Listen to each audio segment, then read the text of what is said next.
Okay, antara objektif bagi chapter 1, some common uses of database system. Kita akan tengok beberapa penggunaan sistem kalan data lah.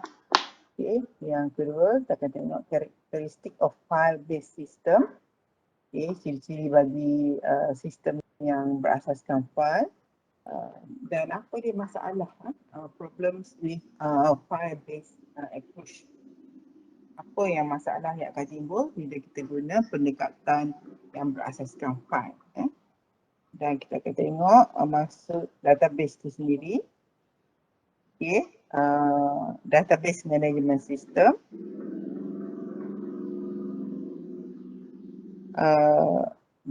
Jenis-jenis ataupun typical functions of database management system.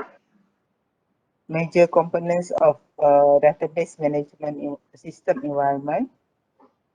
Personnel involved in the database management system environment, and then sedikit sejarah lah, history of the development of DBMS, and then apa dia advantage and disadvantage of DBMS.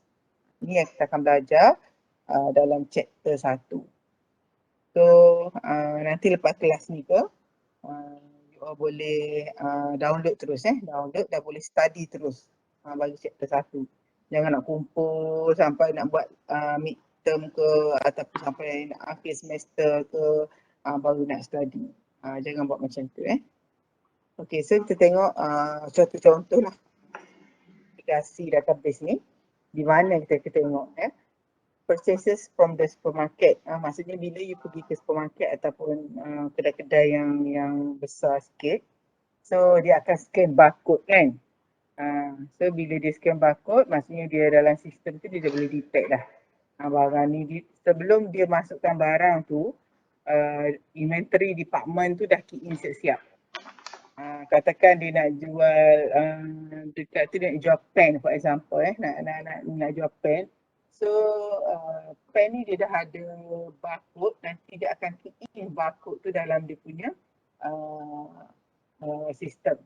So nanti that's why masuk kat counter tu, dia scan je, and then dia dah beritahu harga apa semualah. So dalam sistem mungkin kalau bahaya, mungkin dia tak boleh tengok lah ada berapa lagi stok dan sebagainya. Cuma kalau bahagian department inventory ke ataupun diorang punya ni boleh tahulah. Mas katakan pen macam ni ada stok 50. So bila customer dah beli 30 pieces, setiap baki ada lagi 20. So itu dalam sistem boleh tengok lah. Okay, purchases using your credit card. Barang pembelian yang menggunakan credit card. Ini contoh je lah booking a holiday at the travel agents. Kita nak booking, kita nak tempah package percutian melalui agent, travel agent. Okay. Kita menggunakan local library. Okay. Kita nak ambil insurance, kita nak sewa video, menggunakan internet dan banyak lagi lah study and university. Sekarang pun macam you all boleh tengok kan dekat portal student. So saya nak nasihatkan pelajar lah yang masih lagi baru ni dengan persekitaran universiti. So di universiti ni lain lah daripada sekolah. Sekolah tu mungkin dibahagikan pada kelas-kelas yang lebih kecil. Cikgu pun ambil berat, ambil cakna. Tapi kalau di universiti ni lebih kepada saya sendiri lah. Macam contohnya lah nak daftar kursus ke apa ke, pihak fakulti dah bagi guide, and then you sendiri lah yang kena follow. Tanyalah kawan-kawan ke apa ke. So saya ingatkan jangan abaikan setiap maklumat yang fakulti bagi. So you kena ambil cakna, kena ambil berat, apa yang fakulti maklum. Kena buat itu, kena buat ini. Dan dapatkan nasihat daripada mereka yang sepatutnya seperti mentor ke ataupun siapalah yang nak jumpa dengan ada masalah nak jumpa dengan meladakan hal ehwal pelajar ke, semua boleh. So kalau you tengok dekat you punya portal, portal staff dengan portal student lain tak sama. Jadi you kena sentiasa alert lah dekat portal tu. Okay, kalau kita tengok file based system, okay, collections of application programs that perform service for the user, contohnya report katakan bila dah apa ni katakan sistem yang katakan contoh ni sistem jualan, sistem pembelian barangan di supermarket tu, bila dah nak tutup, so dia boleh tengok lah barang apa yang terjual, banyak mana, report dia, laporan daripada hasil jualan pada hari tersebut. And then untuk bulanan pun boleh kita sort, dia akan boleh buat lah report. Maksudnya contohnya pada minggu pertama berapa sale, minggu yang kedua berapa sale, minggu yang ketiga berapa sale. Okay, and then each program defines and manage its own data. Setiap program tu dia menerangkan dan menguruskan dia punya data dia sendiri. Okay, so kalau kita tengok file based processing. File based processing, okay, contohnya ni sales data entry reports. Okay, ni contoh ialah sales application program, file handling routing, okay, and then file definitions. Ini sales file. Kalau yang ni pula sales, kalau ni pula contract application program, okay, data entry and reports, and then dia ada sama juga file handling routing, and then ada file definition. So ini satu file, contract file, ni sales file. So dua file yang berbeza lah. Okay, so sales files ada property rent, ada private owner, ada client. So contract files ada lease, property for rent, ada client. So dalam file ni pula dia akan ada kita panggil attribute.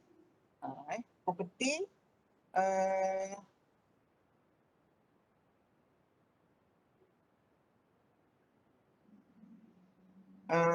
property for rent, contohnya property number, ini dia punya attribute dia, yang ini kita panggil attribute.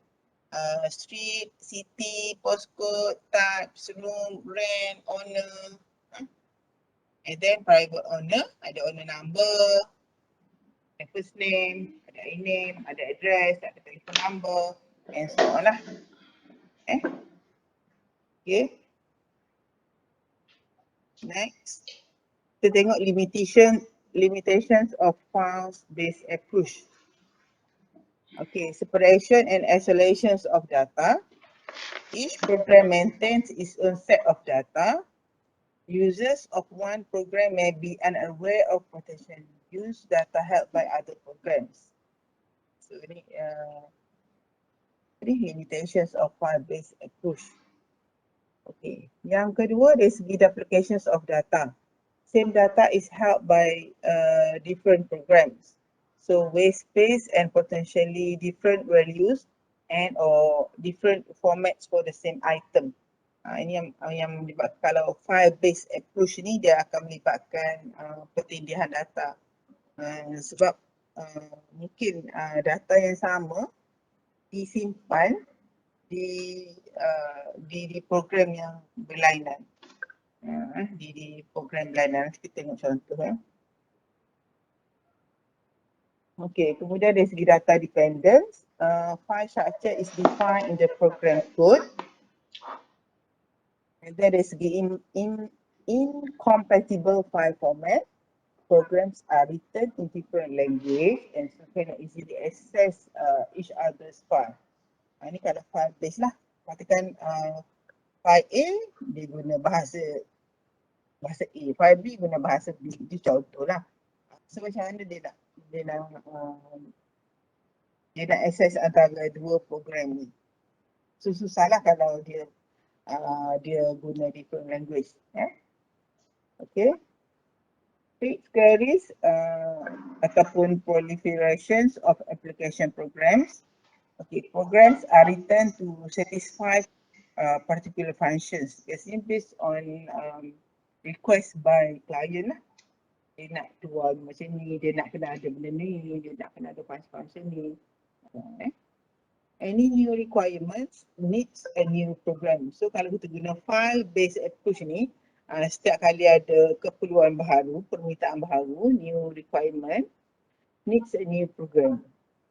Kena buat satu program yang baru. Okay.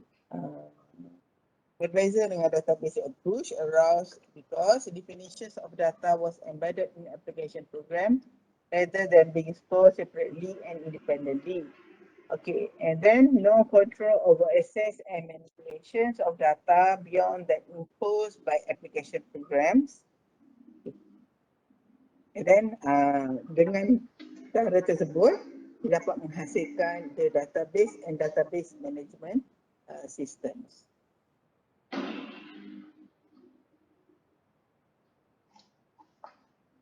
So sebenarnya apa yang masukkan dengan database? Okay, maksud database ialah share collections of logically related data and descriptions of this data designed to meet the information needs of an organization. Maksudnya memang kita akan buat sistem ni bagi memenuhi keperluan maklumat sesebuah organisasi. Okey, yang kedua, sistem katalog metadata. Sistem katalog ataupun kita panggil metadata provide descriptions of data to enable programs ataupun lebih kepada data independence lah. Seterusnya, logically related data comprise entities, attribute and relationships of an organization information. Mestilah kena ada entity, attribute, yang file-file tadi tu sebenarnya ialah sebagai, kalau database kita panggil juga sebagai satu entity. Contohlah file. Nama database ni ialah FIQ student. Nama table dia bagi nama DTMM. Okay, so ini field ataupun attribute lah, column ni kita panggil field ataupun attribute. Ini database, ini nama table DTMM. Dia ada attribute, table name, and then table FIQ student. Contoh ID 1, nama Liana, address Kota Terengganu, fees 1,200. Yang kedua Alif, Kota Selangor, fee dia 600. Yang ketiga ID yang ketiga Intan, Kuala Lumpur, ada punya fee dia 1,200. So apa dia? Sebelum saya nak tanya, faham tak basic database ni? Apa yang masuk lambat tadi tu, nota ada dekat clip untuk chapter 1, then ada juga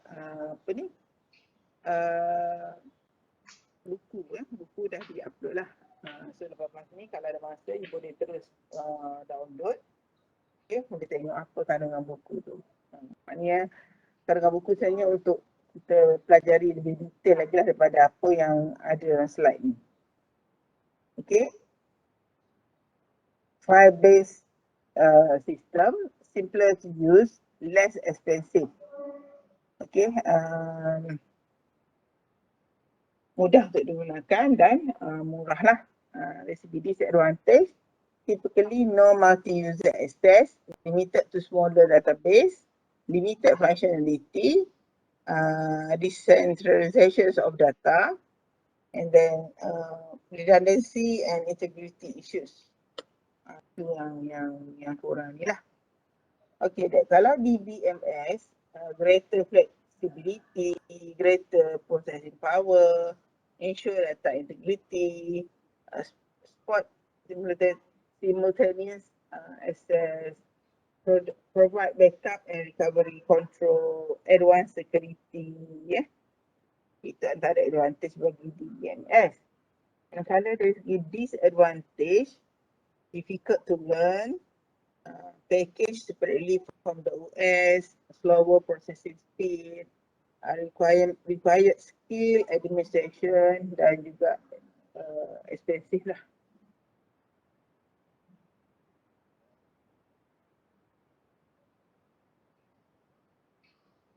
Okay, database management system is a software system that enable user to define, to create, maintain and control access to the database. Itu kita panggil database management system. Okay, database application program, computer program that interact with database by issuing an appropriate request SQL statement to the DBMS. Ini contoh lah. Contoh yang menggunakan SQL. Contoh select first name from employee. Maksudnya dia nak pilih nama pertama daripada table employee. Okay, jadi tapi ada syarat dia where year hire date is equal to 2000. Tapi syarat dia di mana dia nak tahun tu yang dia maksud tu hire date ke ataupun apa tu year iaitu hire date, okay, where year hire date equal to 2000. Ini menggunakan where clause lah. Ini from clause. Ini select clause.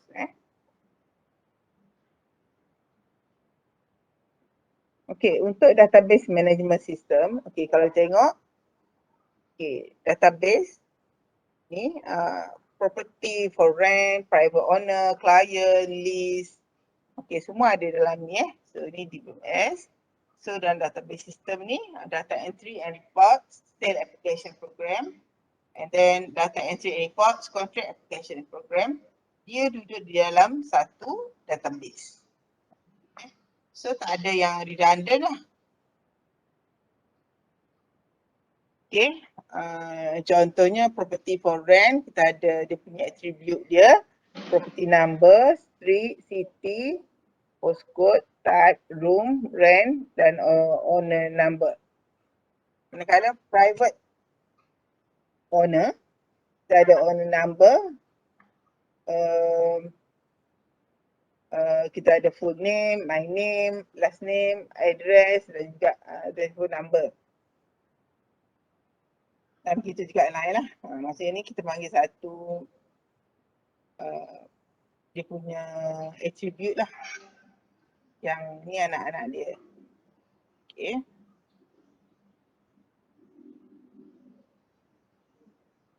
So semua ni, semua sistem ni duduk dalam satu sistem pekalan data. Itulah dia database lah. Invoicing system, payroll system. Semua dia akan masukkan ke dalam pekalan data ni. Ini contoh yang dia bagi. Central database contain employee, order inventory, pricing and customer data.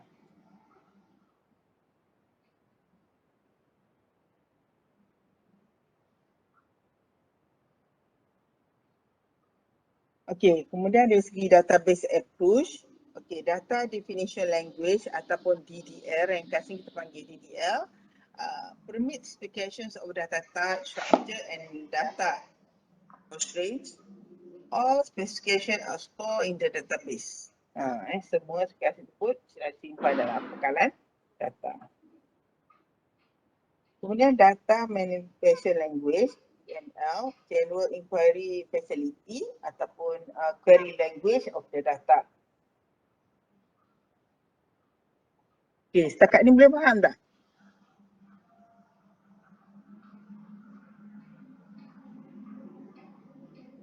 Boleh Puan. Boleh So, seperti yang saya beritahu tadi, jangan tunggu sampai ni akhir semester baru nak study sebab ni bukan sekolah, tak boleh datang tangguh Okay,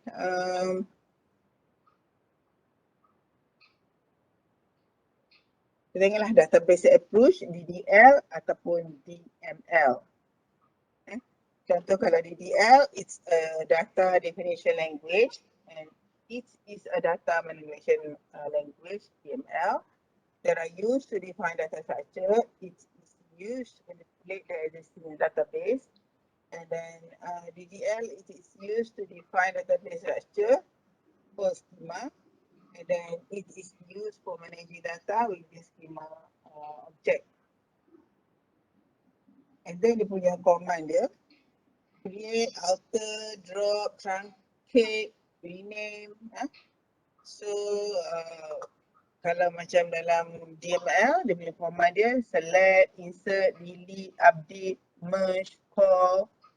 Okay, kalau DDL it works on whole table, and then DML it works in one by one dalam ni lah. Okay, so change done by DDL commands cannot be rolled back, and then change can be rolled back. Kalau guna DML, dia boleh roll back. Okay, it is not further classified, tapi dalam DML, it is further classified as procedure and non-procedure DML. Contohnya, for example, drop table name. Tapi kalau dia dalam DML, dia select star for employee. Contoh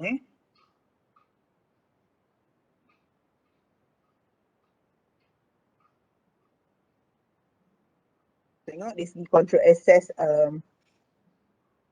database ni sama ada security system, integrity system, concurrency control system, recovery control system, user accessible catalog. Okay, kita tengok contoh database kita Agrani Bank.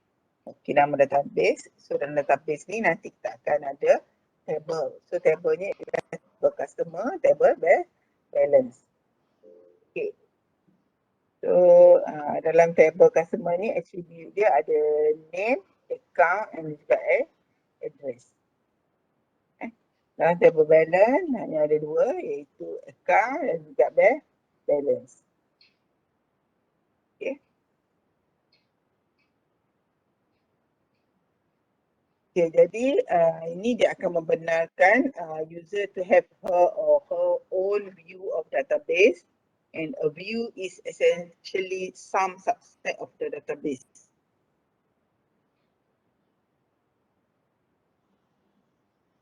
Selain itu, dia dapat reduce complexity, provide a level of security, provide a mechanism to customize the appearance of database. Okay, present a consistent and changing picture of the structure of the database, even if the underlying database is changed. Ini contohnya macam ni lah. Hardware, software, machine, ni data, bridge, procedure, people. So saling memerlukan lah, saling berkait.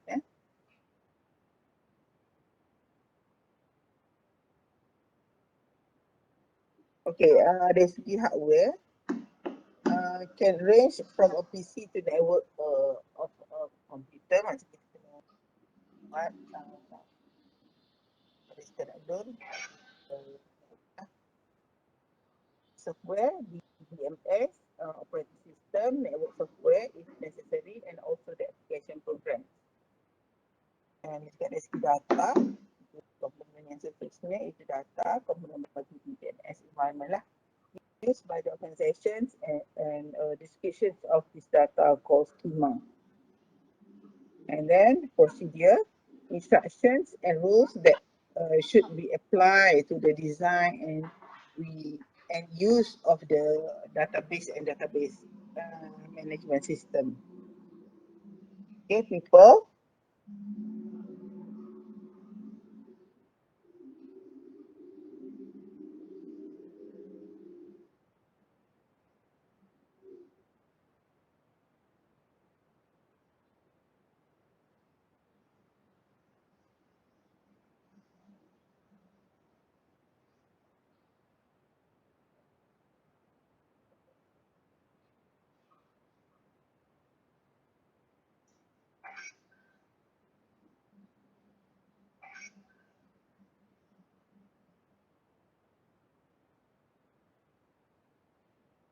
Okay, roles in the database environment, database administrator,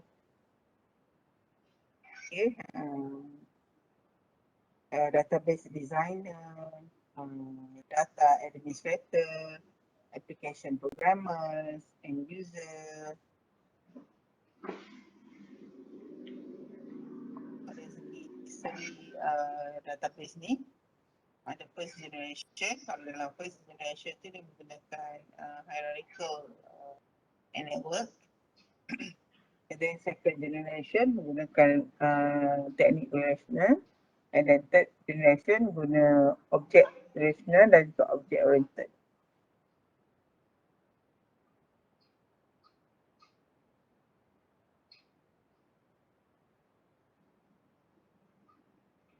Okay, dari segi advantage of DBMS, dia boleh control of data redundancy, dari segi data consistency, dari segi information conversion amount of data, okay, sharing of data, improve data integrity, improve data security, dari segi enforcement of standard, dari segi economy scale.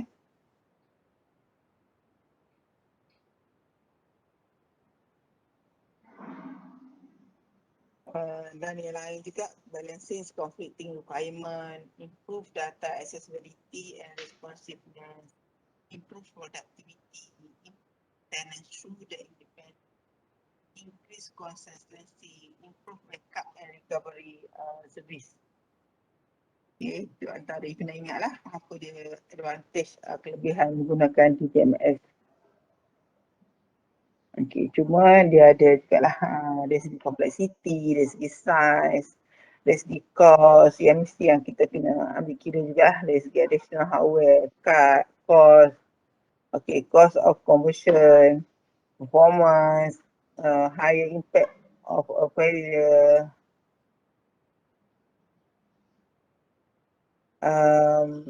Rasanya ni sajalah untuk topik yang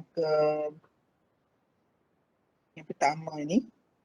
Okay, ada nak tanya apa-apa tak? Cuma saya nak you all baca. Sekejap saya share yang buku teks ni.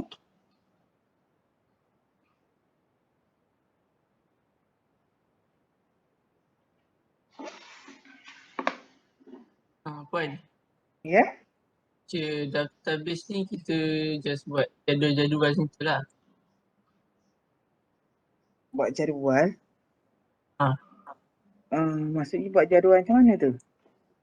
Macam buat tadi yang macam dia ada nama, address. Kita buat dalam komputer je tu. Dia punya table. Ha.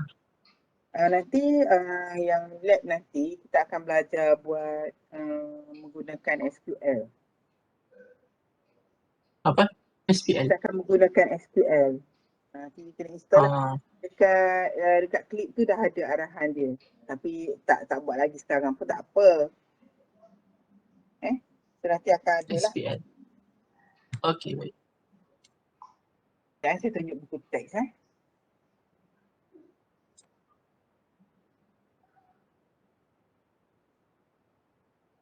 So kita dah habislah chapter 1 ni. So, saya tak adalah 2-3 chapter satu kali kan. Kita pun tak adalah banyak sangat chapter. Jadi kita habiskan, tadi dah habis chapter 1. Cuma saya nak tunjuk textbook